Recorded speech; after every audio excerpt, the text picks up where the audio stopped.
할렐루야.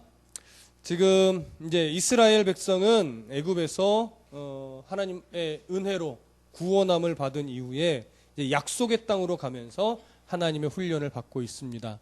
지금 이 상황들은 어떤 사이에 있냐면 저번 주에도 말씀을 드렸지만 구원받았습니다. 그렇죠? 애굽에서 하나님의 은혜로 출애굽했어요. 그래서 10가지 재앙을 보고 홍해바다의 기적을 경험하고 나서 이제 광야로 들어왔죠. 그러고서 어디로 가는 길목에 있냐면 약속의 땅, 가나안 땅으로 가는 그 사이에 일어난 겁니다. 그러니까 이미 이루신 구원과 또 분명히 이루실 하나님의 약속 사이에서 이루시는 진행되고 있는 그런 일인 겁니다. 그런데 오늘 그 훈련을 받는 그 사이 과정 속에서 이제 오늘은 드디어 어떤 일이 벌어지냐면 아말렉이라고 하는 그런 족속과 전쟁을 벌이는 거예요. 근데 이 전쟁의 특징은 이스라엘이 칼을 들고 싸워야 한다라고 하는 것이었어요. 그 이전까지는 하나님께서 손수 모든 일을 다 행하셨어요. 그래서 이스라엘이 할 수 있는 것은 뭐냐면 잠잠히 하나님께서 어떻게 행하시는지 너희들은 봐라. 그거밖에 없었어요. 그렇죠? 그리고 이스라엘은 싸울 줄도 모르고 싸워보지도 않았고 군사적인 훈련을 받아본 적도 없는 그저 노예의 어떤 마인드만 갖고 있는 그런 사람들이에요. 굉장히 두려움이 많고 겁도 많고 싸울 줄도 모르고 맨날 도망치기 일쑤고 불평하기 일쑤인 그런 이스라엘이 이제는 뭐 해야 되냐면 무기를 들고 싸워야 돼요. 뭐 칼이 얼마나 많이 있었을지는 모르겠지만 그게 칼이든 그게 무슨 뭐 농사를 지을 때 쓰는 것이든 나무 짝대기든 하여튼 뭐든지 들고 싸워야 되는 현재 그런 상황인 거예요. 이런 아주 이 앞전과는 전혀 다른 유형의 오늘 훈련을 받게 되는데 오늘 이 훈련을 받는 이 내용에서 우리가 한 가지 좀 고정관념을 좀 깨트려 놓고 들어갈 것은 뭐냐면 오늘 본문에 보면 아말렉과 전쟁을 하는데 그리고 여호수아를 야전사령관으로 세워서 이스라엘 백성들이 함께 나가서 무기를 들고 싸워야 하는데 그 싸울 때 산 꼭대기에 누가 있어요? 모세가 있어요. 모세가 손을 들면 아말렉과 싸움이 이기는 쪽으로 가고 손을 내리면 지는 쪽으로 가는 거예요. 그래서 종종 이 부분을 어떻게 우리가 이야기를 듣냐면 모세가 중보기도를 해주면 전쟁이 승리하는 쪽으로 가고 중보기도를 해주지 못하면 지는 쪽으로 갔다. 그러니 우리들도 이웃을 위해서 중보기도해야 된다. 중보기도의 위력이 이렇게 세다. 라고 하면서 모세가 손을 들고 하는 기도를 중보기도의 위력으로 해석하거나 그렇게 선포되어지는 경우가 사실은 종종 있었습니다. 중보기도는 굉장히 중요합니다. 장로교에서는 사실 이제 중보기도라는 말을 쓰지 않기로 사실은 다 결의를 했어요. 왜냐하면 중보기도를 할 수 있는 분은 오직 예수님밖에 없다. 그래서 우리는 보통 도고기도라고 쓰자 이렇게 표현을 바꿔놨지만 너무나 입에 익숙하게 되어 있어서 교회 법적으로는 그렇게 정해져 있지만 다들 그냥 중보기도 이렇게 씁니다. 왜냐하면 그냥 그게 다들 이해하기가 편하니까. 그래서 그게 큰 문제는 되지 않아요. 어쨌든 근데 오늘 본문에 모세가 두 손을 든 것을 과연 중보기도라고 할 수 있느냐라고 하는 것을 볼 때는 조금 무리가 있습니다. 왜냐하면 일단 본문에 기도라는 말이 한 구절도 나오지 않았고 이게 전쟁 상황인데 모세가 기도를 멈췄을 리도 만무하고 두 손을 들고 있을 때도 기도 안 했겠어요? 두 손을 내렸을 때는 기도 안 했겠어요? 그렇죠?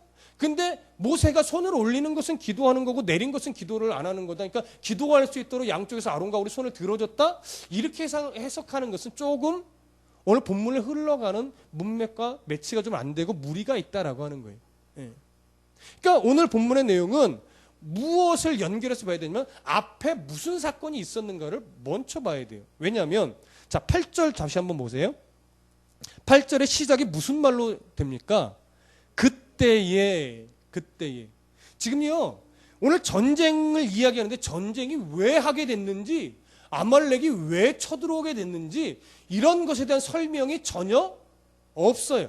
전쟁의 이유가 없다고요. 오늘 본문에 기록되어 있죠. 전쟁 이유가 없는 것이 아니라 그게 중요하지 않으니까 기록해 놓지 않았어요. 중요한 것은 뭐예요? 그때에 아말렉이 쳐들어서 전쟁을 하게 됐다라고 하는 거예요.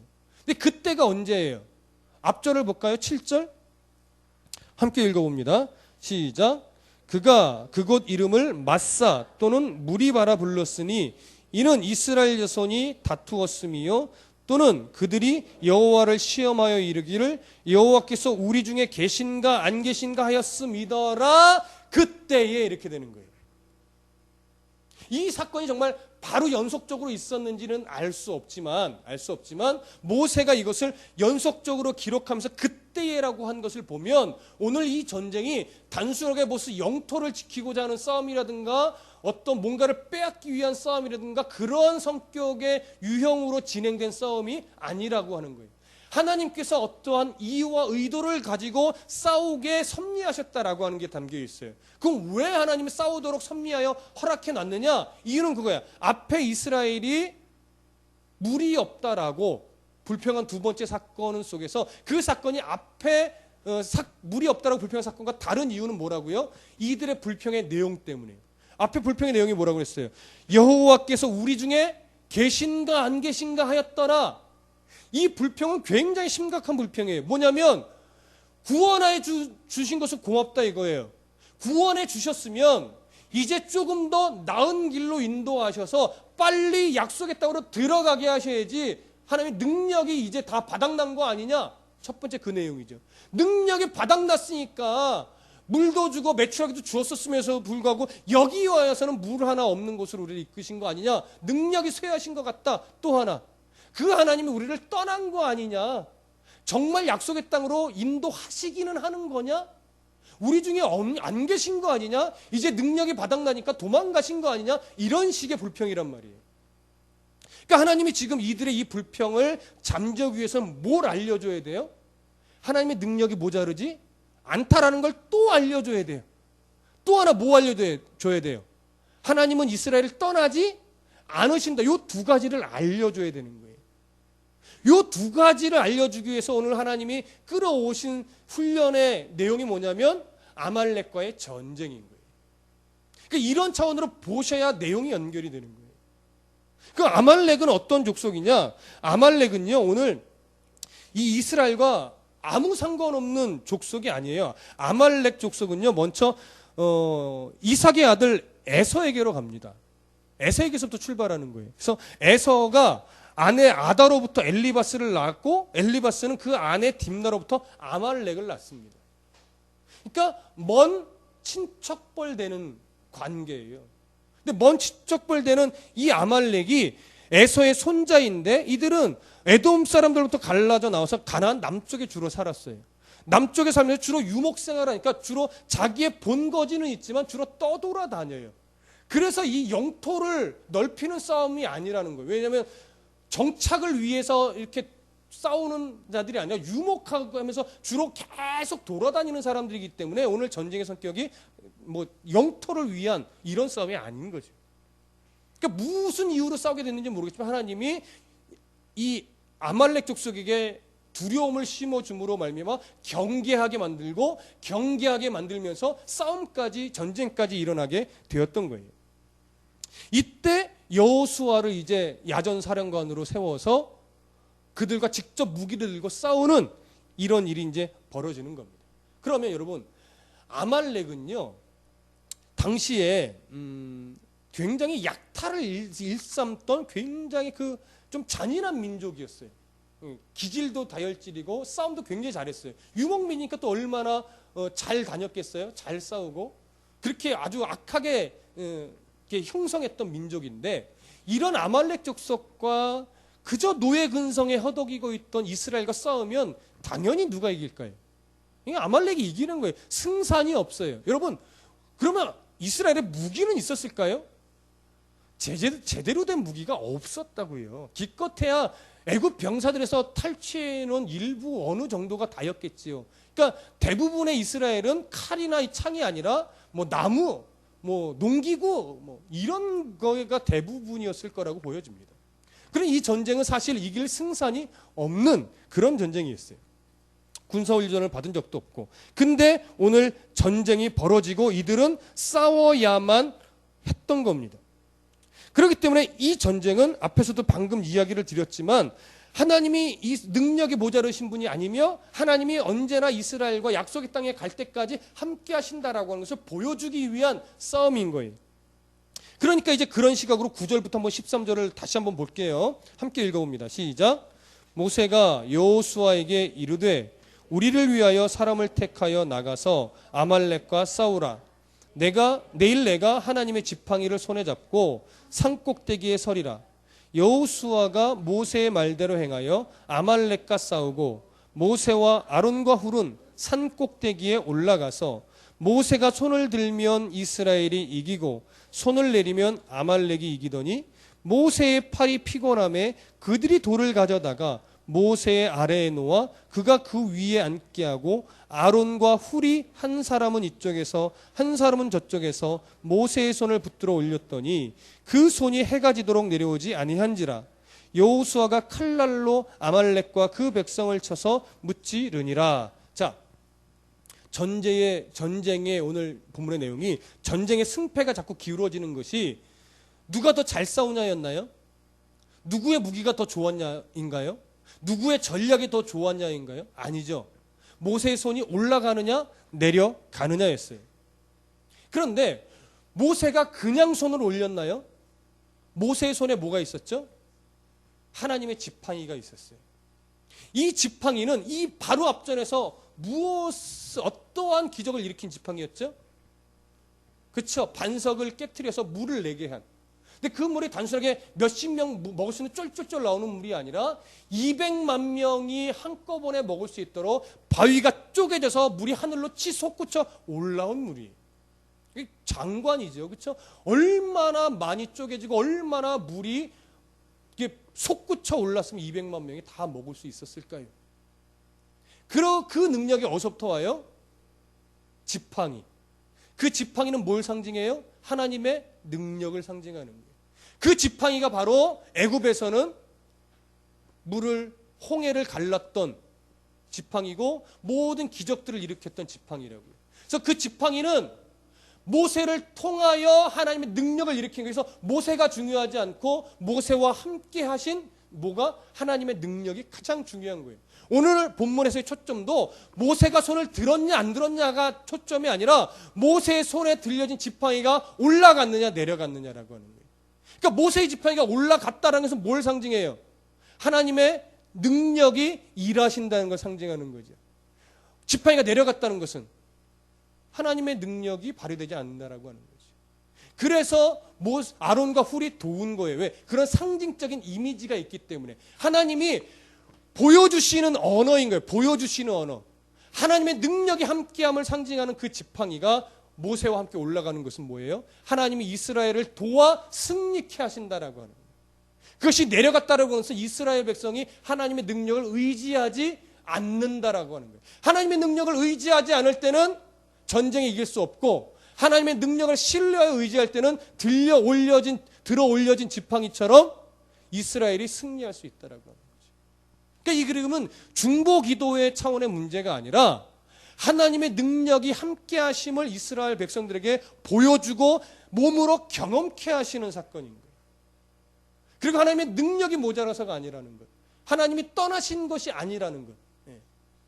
근데 우리는 나의 상황이 어려워지고 내 기대와 다른 상황이 나에게 부딪히면 늘 우리 입술에서 문득 나오는 말이 뭐예요? 하나님이 날 미워하시나? 하나님이 날 떠나셨나? 내가 무슨 죄를 졌나? 그러면서 우리 하나님을 굉장히 옹졸한 하나님으로 만들어요. 여러분들이 뭐 잘못하면 하나님이 막 벌 주시는 하나님이신가요? 육신의 아버지는 때로는 아이 자녀를 혼낼 때 때로는 감정이 실리기도 해요. 그 부인할 수 없잖아요. 그렇죠? 그럼에도 불구하고 감정이 실리기는 하지만 그래도 뭘 위해서? 자녀가 잘 되기를 위해서 매를 대고 혼을 내는 거죠. 그러나 하나님 아버지는 감정에 쏠리지가 않으시는 하나님. 근데 우리는 자꾸 무슨 안 좋은 일이 생기면 내가 기도를 안 해서 그런가? 내가 뭔가 죄를 지어서 그런가? 내가 열심을 내지 못해서 그런가? 그래서 마치 내가 뭔가를 열심히 하면 하나님이 잘 도와주고 내가 뭔가를 열심히 안 하면 하나님이 안 도와주시는 그런 속 좁은 하나님 우리는 자꾸 만들어가는 거예요. 그렇지 않아요. 우리 하나님 그렇지 않습니다. 하나님은요 대부분 기다리시는 하나님이고 지켜봐 주시는 하나님이시고 이해해 주시는 하나님이세요. 그러면서 깨닫게 해주시는 거죠. 사람을 통해서, 때로는 성경을 읽다가, 때로는 기도하는 중에, 때로는 마음속에, 때로는 꿈속에서. 그렇지 않습니까? 하나님 그렇게 우리가 스스로 깨달아 하나님 앞에 순종하여 나의 죄성들을 끊어내고 하나님의 자녀답게 살아가도록 그렇게 하나님이 기다리시는 분이에요. 그러나 하나님이 보실 때 이놈 안 되겠다라고 할 때 한 번씩 툭툭 치시는 것이고, 그래도 하나님이 안 된다고 판단할 때는 다리 몽둥이를 부러뜨리시는 거죠. 그러니까 뭐예요? 부러지는 게 복이에요. 예. 부러져야 회복이 되니까. 근데 부러지시는 걸, 부러뜨리는 걸 뭘로 생각하는 경향이 있냐면 저주라고 생각하는 경향이 있어요. 그 저주 아닙니다, 여러분. 예. 자녀가 혼나는 게 저주예요? 그렇지 않아요. 아버지의 사랑을 가슴 깊이 깨닫는 거죠. 많이 혼날수록. 근데 요즘 현대로 갈 수 있도록 갈 때마다 뭘 사람들이 못 느끼냐면 혼내시는 아버지의 깊은 마음을 못 느껴, 이해를 못하는 거예요. 그러니까 비인륜적인 행위가 오늘날 더 많이 일어나죠. 그렇죠? 그래서 옛날에는 엄한 아버지 밑에서 참 바른 아이들이 많이 나왔어요. 근데 오늘은 자식이 하나, 둘 막 이러다 보니까 아이고 내 새끼, 아이고 내 새끼, 아이고 내 새끼, 아이고 내 새끼 하다가 아이고 저 죽일 놈의 새끼로 자꾸 바뀌는 거죠. 그렇지 않습니까? 그래서 하나님한테 많이 혼난다고 느낌이 온다면 그것은 하나님의 사랑을 그만큼 많이 받고 있다라고 생각하시면 돼요. 오늘 이스라엘 백성이 그 혼냄 가운데 있지만 그 혼남을 통해서 뭘 배워요? 하나님의 능력을 배우고 하나님의 함께하심을 배우는 거예요. 아주 가슴 깊이 배우는 거죠. 그래서 딱 산 위에 전쟁을 하다가 전쟁을 하는데 막 밀려. 근데 왜 그런가 보니까 모세의 손이 내려간 거예요. 지팡이를 든 손이. 근데 이상하다. 아말렉이 힘을 못 쓰네. 내가 잘 싸웠나 해서 딱 보면 모세의 지팡이 든 손이 올라가 있는 거죠. 내가 싸우는 게 아니구나. 보이는 건 내가 칼을 들고 내가 무기를 들고 있지만 결국 승리하게 하시고 이기게 하시고 견디어내게 하시는 이는 하나님의 능력이구나. 나와 함께 하시는 하나님, 나를 붙잡아 주시는 하나님, 나를 일깨워 주시는 하나님, 나를 견디게 하시는 하나님. 그 하나님이 함께 하셔서 된 것이구나를 보여주고 느끼게 하는 거죠. 그래서 그게 보이는 그림이고 보이는 가르침인 거예요. 그래서 오늘 본문은 아주 그런 중요한 의미가 있는 겁니다. 그러니까 모세가 하나님의 평의를 손에 들고 올리게 하심으로 하나님의 능력이 지금 이스라엘과 함께 있음을 보여주시고, 또 그럴 때 직접 싸워 이길 수 없는 전쟁을 이겨가면서 능력으로 함께 하시는 여호와 하나님을 확인하게 하셨던 겁니다. 그럼 여기서 우리가 한 가지 생각해 보시죠. 이런 전쟁이 꼭 필요했을까요? 구원에 넣으셨으면 바로 어디로? 약속의 땅으로 집어 넣으셨으면 되잖아요. 굳이 이런 전쟁이 필요해요? 필요하죠. 왜요? 이유는 구원하신 이유 때문에 그렇습니다. 만약에 하나님이 이스라엘을 애굽에서 구원해낸 이유가 더 좋은 환경, 더 행복한 삶을 살게 하기 위함이었다면 이 전쟁이 필요가 없죠. 그냥 바로 젖과 꿀이 흐르는 땅으로 집어 넣으면 돼요. 그래서 거기서 이제 행복하게 살아라. 내가 너의 이 지경으로 어떤 원수도 오지 않도록 내가 보호해 줄게. 그러면 되잖아요. 그럼 범죄할 게 뭐 있어요? 젖과 꿀이 흐르는 땅에서 잘 먹고 그냥 잘 살면 되죠. 그래서 하나님 땡큐 하면서 그냥 살면 끝이에요. 그런데 구원해 내신 이유가 그게 아니란 말이에요. 종종 우리는 전도하면서 이렇게 말합니다. 예수 믿어봐. 행복해질 수 있어. 예수 믿어봐. 좋은 일 생길 거야. 맞는 말이긴 하지만 예수 믿는 근본적인 목적과 이유는 행복해지기 위해서가 아닙니다. 이미 구원을 받은 행복자로서 하나님의 통치를 받는 삶이 무엇인지를, 그래서 나를 통해서 하나님의 나라가 드러나고 하나님의 나라가 확장되어지는데 내가 기꺼이 도구로 살아내고자 하는 그런 삶을 위해서 뭐예요? 예수를 믿는 거예요. 교회를 나오는 거예요. 예배를 드리는 거예요. 자, 제가 자의적으로 해석하느냐? 그렇지 않아요. 여러분, 약속의 땅, 가나안 땅이라고 우리가 할 때 기본적인 이미지는 이거예요. 젖과 꿀이 흐르는 풍요로운 땅. 그렇죠? 그러나 성경을 잘 보면요, 가나안 땅에 대한 이미지는 젖과 꿀이 흐르는 풍요롭고 먹을 것이 많은 땅이 아니에요. 그렇기는 하지만 그런 땅이 아니라 가나안 땅의 더 원초적인 이미지는 뭐냐면 하나님의 온전하신 통치가 실현되는 땅이에요. 그래서 가나안 땅에 들어보내면서 이스라엘에게 하나님이 뭘 요구하세요? 그곳의 거민들의 악이 찼으니 이제 다 내쫓아라. 타협하지 말아라. 언약 맺지 말아라. 산당 부셔뜨리고 우상들 찍어버리고 그들과 약속을 맺지 말고 함께 거류하지 말고 남녀노소든 병든 자든 건강한 자든 다 내쫓아라. 죽여라. 그거였어요. 그게 그래서 하나님이 잔인하다 이렇게 말할 수 있는데 잔인한 게 아니에요. 하나님의 어떠한 허용의 한계를 다 그들이 채우기까지 그 악을 버리지 않은 거예요. 그래서 400년 동안 이들이 애굽의 노예로 있을 수밖에 없었던 이유는 가나안 땅에 대한 하나님의 기다림이었어요. 무슨 말씀인지 아시겠습니까? 가나안 땅에 돌아오기를 하나님이 기다리셨다고요. 근데 돌아오지 않고 더 악해지고 더 동성애적인 성적인 타락이 강해지고 하나님을 대적하는 문화가, 하나님의 통치를 거절하는 문화가 아예 팽배해져 버렸다고요. 이제 가능성이 없는 거예요. 그래서 그 땅을 하나님의 통치가 온전히 실현되는 땅으로 만들기 위해 누구를 들여보내시는 거예요? 이스라엘 백성들을 들여보내시는 거예요. 그러니까 그곳에서 타협하지 않고 하나님의 백성으로 온전히 그 통치를 받기 위해서는 가나안 땅에 들어가기 전까지 먼저 무슨 훈련이 필요해요? 하나님의 통치를 받는 훈련이 필요한 거예요. 이게 구원해 내신 이유요, 목적이라고요. 오늘날 우리를 구원해 내신 이유가 이 땅에서 행복하고 이 땅에서 착하게 이 땅에서 건강하게 사는 것이 목적이었으면 여러분 벌써 기도하는 대로 병 낫고요. 벌써 기도하는 대로 사업 성공했고요. 벌써 기도하는 대로 예수 믿으면 다 서울대, 하버드, MIT 이런 데 다 갔어요. 근데 예수 믿으면 1등 하나요? 예수 믿으면 다 서울대 가나요? 예수 믿으면 다 하버드 가요? 아니요. 진짜 몇 프로 안 돼요. 예수 믿고 그런 데 가는 사람이요. 왜요? 그게 목적이 아니기 때문에. 근데 자꾸 변질되니까 그게 목적인 것처럼 되는 거죠. 그러니까 수능 100일 전만 되면 모든 교회, 많은 교회가 뭐 해요? 수능 100일 작정 기도회. 그거 하지 말고 공부 열심히 하라고 하세요. 그래야 좋은 대학 가죠. 엄마가 기도한다고 애가 공부 열심히 안 하면 아무 소용 없어요. 하나님 새벽 100일 동안 기도하고 100일 동안 새벽마다 헌금하겠습니다. 우리 자식 대학 붙여주세요. 그럼 하나님 뭐라는지 아세요? 네 새끼 공부나 시켜라. 그거 하지 말고. 하나님 그러신다고요. 그거 한다고 자녀가 좋은 대학 가지 않아요. 왜? 하나님이 우리에게 자녀를 주신 목적이 그게 아니니까. 우리를 구원하신 목적이 그게 아니란 말이에요. 근데 우리는 예수 믿는다라고는 가면을 하나 써놓고 그래서 거룩한 명분이라는 가면을 또 하나 쓰고 나서 기도할 테니 하나님 뜻대로 살게 할 테니 우리 자녀를, 우리 사업장을, 내게 건강을, 뭐를 이렇게 자꾸 단서를 붙이는 거예요. 그게 뭐예요? 가면이에요. 거룩해 보이는 가면이에요. 그거 벗어 던지셔야 돼요.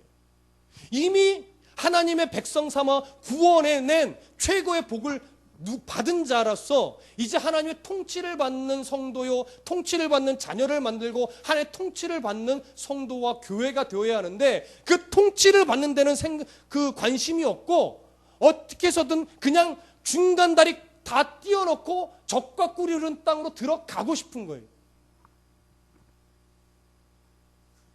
이스라엘 백성이 광야에서 그 훈련을 제대로 못 받았어요. 하나님이 훈련시키시는 대로 온전히 따라갔어야 되는데 그러지 못했어요.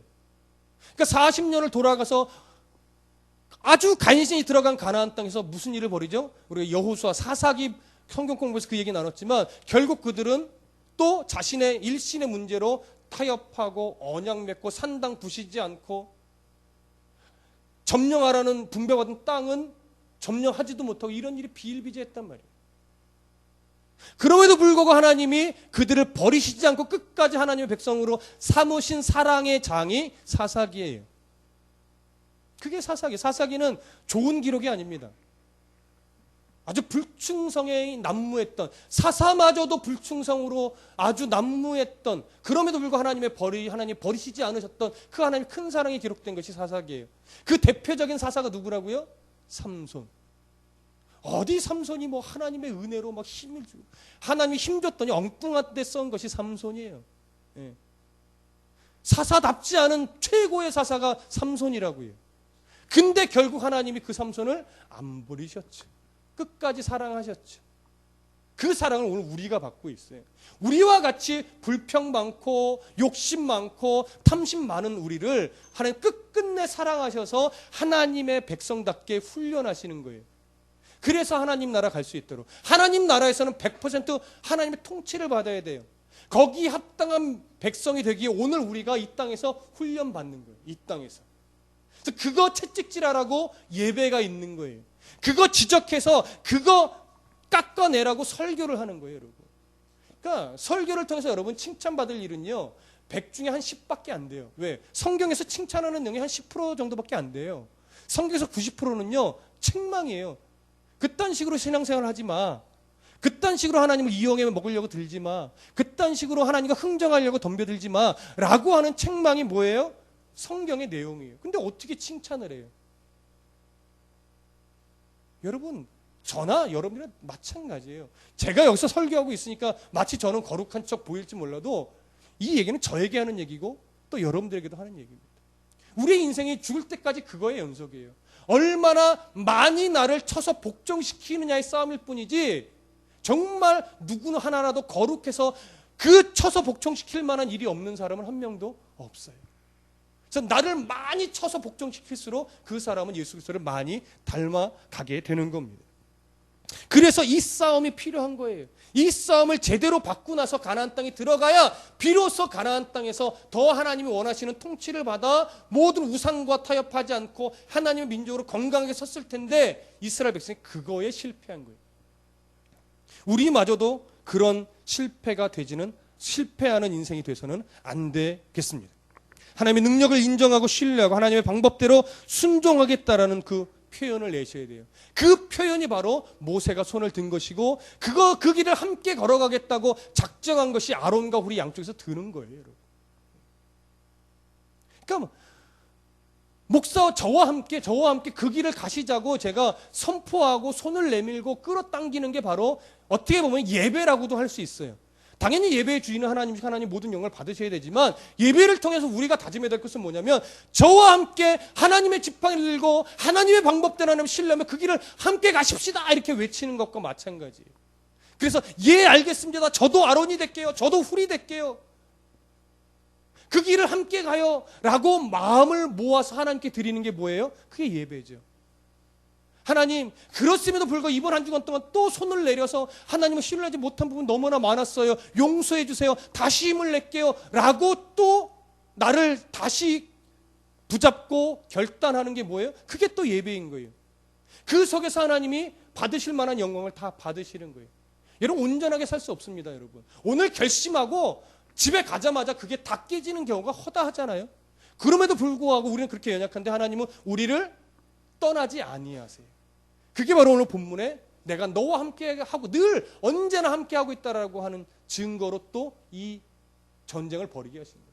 절대 버리지 않습니다. 오늘 찬송에도 그 말씀이 그 찬양 가사가 있었죠. 내 이름 아시는지 널 떠나지 않겠다. 안 떠나십니다. 절대 안 떠나십니다.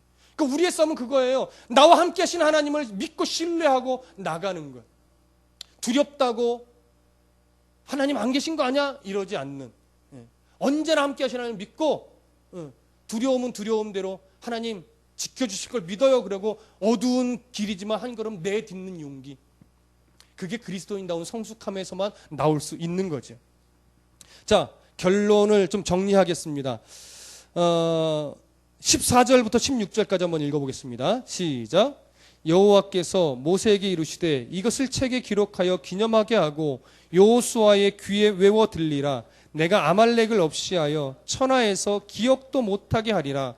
모세가 단을 쌓고 그 이름을 여호와 니시라고 하고 이르되 여호와께서 맹세하시기를 여호와가 아말렉과 더불어 대대로 싸우리라 하셨다 하였더라. 자, 아말렉은 참 악했어요. 이 이전에도 악한 일이 많은데 그것은 말하지 않겠습니다. 그래서 이스라엘과 원수가 맺게 되는 하나님 하셨는데 하나님께서 이 사건을 그냥 잊어버리지 않게 하기 위해서 책에 기록하여 기념하게 하셨어요. 그리고 여호수아의 귀에 외워 들리게 하셨어요. 그리고 15절에 보니까 제단을 쌓고 여호와 니시라고 하는 이름을 붙이게 하셨어요. 왜 이렇게 하셨을까요? 이것을 기억하게 만드는 것이 신앙의 유산이 되기 때문에 그렇습니다. 그러니까 여러분, 우리가 신앙생활할 때 겪는 수많은 일들이 있어요. 그렇죠? 그 어려움들, 그 어려움을 믿음으로 이겨내게 하셨던 것을 깨닫는 그런 일들을 잊어버리시지 말고 여러분들도 오늘 본문처럼 기록해보는 것도 좋아요. 기록하라는 것은 아니지만, 그래서 왜 기록하느냐? 하나님의 은혜가 나와 이렇게 함께하고 있었구나를 내가 잊어버리지 않으려고. 그리고 나의 자녀들에게 신앙의 유산으로 물려주기 위해서. 근데 이런 것들을 새겨놓지 않으면요, 우리는 또 얼마 지나지 않아 잊어버려요. 그때 함께 하셨던 하나님인데 또 다른 상황이 연출되면 또 하나님이 떠나셨나? 우리는 이게 우리의 모습이에요. 사실 본 모습이에요. 근데 그럴 때마다 또 엎드려서 기도하고 하나님 부여잡으면 하나님이 함께 하신다는 증거가 또 우리의 삶 가운데 일어나죠. 그걸 또 기록해 놓는 거예요. 그래서 자녀들한테 이야기해주고, 너 힘내라. 아빠도 예전에 이랬지만 이때 이렇게 기도하며 이겨냈더니 하나님이 함께 하셨더라. 절대 하나님이 나를 버리시지 않으시더라. 그걸 계속 가르치는 거예요. 그게 신앙의 유산이죠. 근데 우리는 뭘 가르치냐면, 너 왜 학원 빠졌냐? 학원 빠졌지. 이 다음에 가서 뭐가 되려고 그러느냐? 이래서 무슨 S대 가겠냐? 어쩌냐? 하면서 모든 초점이 이 다음에 커서 뭐가 될래? 이래서 좋은 대학 가겠냐? 이래서 하겠냐? 이런 걸로 자꾸 초점이 맞춰져요. 근데 우리는 너 왜 예배 안 드리냐? 너 오늘 성경 읽었냐? 이런 걸로 혼을 안 내는 거죠. 학원 안 갔냐? 이런 거는 혼내고. 그러면 신앙이 거꾸로 가는, 신앙의 유산은 고사하고 신앙의 나쁜 영향력만 자꾸 미치는 거예요. 근데 감사하게 저희 교회는 성도가 많지 않지만 학원도 잘 안 보내, 우리 성도들은요. 네. 믿음이 대단한 거죠. 믿음이. 거기에 뭐가 있어야 돼요? 하나님께 내어 맡김만 있으면 하나님이 책임지시는 겁니다. 좀 늦을 수 있죠. 좀 늦을 수 있죠. 예수 믿는다고 다 1등할 수 있습니까? 그러나 중요한 것은 어디다 내다도 스스로의 믿음으로 하나님을 찾아갈 수 있는 아이로 만들면, 그러면요, 그 아이의 인생은 결코 헛된 곳으로 가지 않습니다. 중요한 것은 어디다 내놔도 돈만 보게 만드는 아이들로 만드니까, 그러니까 하나님이 없으니까 자꾸 돈은 많을지 몰라도 인륜이 자꾸 파괴되는 일이 벌어지는 거예요. 여러분, 어디다 내놔도 하나님을 바르게 찾아가는 성도가 되셔야 되고, 어디다 내놔도 하나님을 바르게 찾아가는 자녀로 키우셔야 됩니다. 기록하고 기념하게 하고 외워 들리게 하고 보여주고 이야기해주고 내 삶으로 자녀가 느끼게 해주셔야 돼요. 그러면 그 가정은 정말 믿음의 명문 가문이 될 수 있습니다. 하나님이 이 이스라엘을 믿음의 명문 가문으로 만드시려고 이렇게 애를 쓰는데, 이스라엘 백성의 역사는 많은 부분에서 사실은 실패를 했죠. 이것을 거울 삼아 오늘 우리의 가정만큼은 믿음의 명문 가문으로 신앙의 바른 유산을 물려주며 성장하는 모든 성도의 가정이 되시기를 소원합니다. 기도하겠습니다.